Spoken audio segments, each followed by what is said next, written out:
Welcome back, Falcons. I'm Leo Goldman, and thank you for joining me for this very first Falcon Sports Report of the new semester.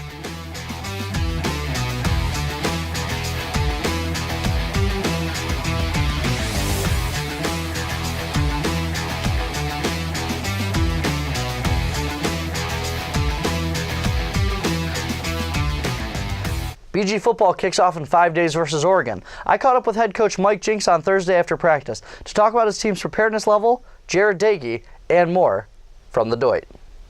Join my head coach Mike Jinks. Coach, 9 days until Oregon. How prepared do you feel your team is? I've got a lot of work still left to do. It's been a good fall camp. This week was a practice game week, and I'm glad that we had it because got a lot of young kids, and you know, before we get to our actual Tuesday practice, we needed to teach them, you know, the sense of urgency that we need to be preparing with. You've never been one to shy away from a chance to hype up Jared Dagey. How good has he looked the past few days? Well, he's been very efficient, you know, and let me say this: I've been pleased with, you know, Jared's development. Just from a physical standpoint, he's a completely different looking kid. But I've also been very impressed with the development of Grant Loy and Bryce Beasley as our 2 and 3 quarterbacks. You know, they've come a long way and really feel good about the total depth of that room. Do you feel that this upcoming Oregon game is a bit of a learning experience potentially for a young group? No doubt. Every opportunity is a chance to go learn and also to get better. You know, our approach is to go and find a way to win the ball game. You know, and all we can do is control our approach. We can control, you know, the things that we can take care of from an offensive and defensive standpoint, from our middle mistakes, from our turnovers, and from our pregame prep. So those are the things that we'll be focused on, and we look forward to the opportunity. Do you look for Austin Labus to take on a bigger leadership role here in his final year of eligibility? He has done that. The offensive line, once coming into BG 3 years ago, was a kind of a spotty group. You know, we had some good individual players there, but I think we only had 6 kids on scholarship. You know, Alistair's one of those guys that's been there through those times and had to really take the young guys, the Caleb Wrights, the Lawrence Taborns by the wing and play with them when those kids, in all honesty, weren't ready to play. So it's a deep unit right now, and Austin Labus is definitely its leader. David Konowalski out for the year with an Achilles tear. What's your message been to the rest of the defensive line as far as how to step up and fill that role? Well, not just the defensive line, it's just every position on a football team. We have to have a next man up mentality. My thoughts and prayers are with David and his family. He's a big part of our football team. He will be missed. Glass half full.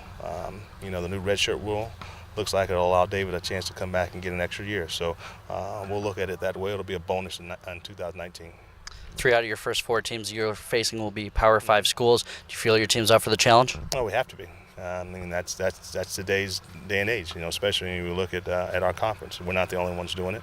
Again, there are tremendous opportunities for our young student athletes, and really we try to sell it in the recruiting process. You know, that you're going to be on the national stage. You're going to play on 3 out of the 4 games. You're going to be on national broadcast TV.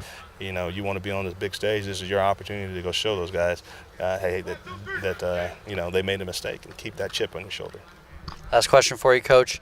It's been 3 years since the last MAC championship. Tell these fans why they should be excited about the 2018 version of the BGSU Falcons. Well, I tell you what, we've got a very, very the culture in our locker room is unbelievable. You know, and really what you're starting to see as you do these interviews and things of that nature, these kids are starting to take ownership of their locker room, ownership of our football team. That's something we've been waiting on for a long time. We've got abundance of leaders. That's kind of what it takes, and they're talented, and that never hurts. So we've got an opportunity to have a very special season. The Falcons will take on Oregon at 8 p.m. in Eugene this Saturday. Catch the game on the Pac-12 Network or tune in to bgrso.net to hear the voice of the Falcons, Todd Walker, on the call. Bowling Green men's soccer hosted Northern Kentucky in a 3-2 loss Saturday night at Cochran Stadium. The Falcons scored 2 late goals in the final 5 minutes of the match off the leg of senior defender Ebenezer Akin. Unfortunately, the Norse held on to bring BG men's soccer to a 0-1 record to start the year. Disappointing result, particularly on the defensive side of it. Conceding 3 goals is it's a problem. We're not going to win many games if we're conceding 3 goals, and we're actually a very good team defensively. So. We've got a lot of things to shore up in the back. I appreciate the late goals that we scored. We have a lot of character. It showed it all night. I think The guys really believed right until the end that they were going to do it, even when they're down 3. So, I mean, the character is there. I knew it was. The talent is there. I actually really liked what I saw with our team tonight in terms of what we were doing with the ball, our ideas on the ball. Like to create more chances, but ultimately we failed tonight defensively, and I have confidence we can clean that up. I know that those guys that play in the back line are just they have high standards for themselves. They're really talented athletes. They're driven, and they're going to be better next time we play. Women's soccer took on Oakland earlier in the day and managed to come out victorious. Maureen Kennedy, Nikki Cox, and Erica Hubert all lit the lamp for the Falcons, earning the 3-0 victory. This will move the Falcons to 1-1-1 on the year. Volleyball opens the season with 3 straight losses in the Purdue Mortarboard Premier Tournament to Tulsa, Purdue, and Wofford. All 3 losses came in 3 straight sets. And that's all for this Falcon Sports Report. For producer Max Marco, director Garrett McKinney, and everybody here at BG24 Sports, thanks for watching. Check again on Thursday for more updates and stories about your favorite Falcon teams.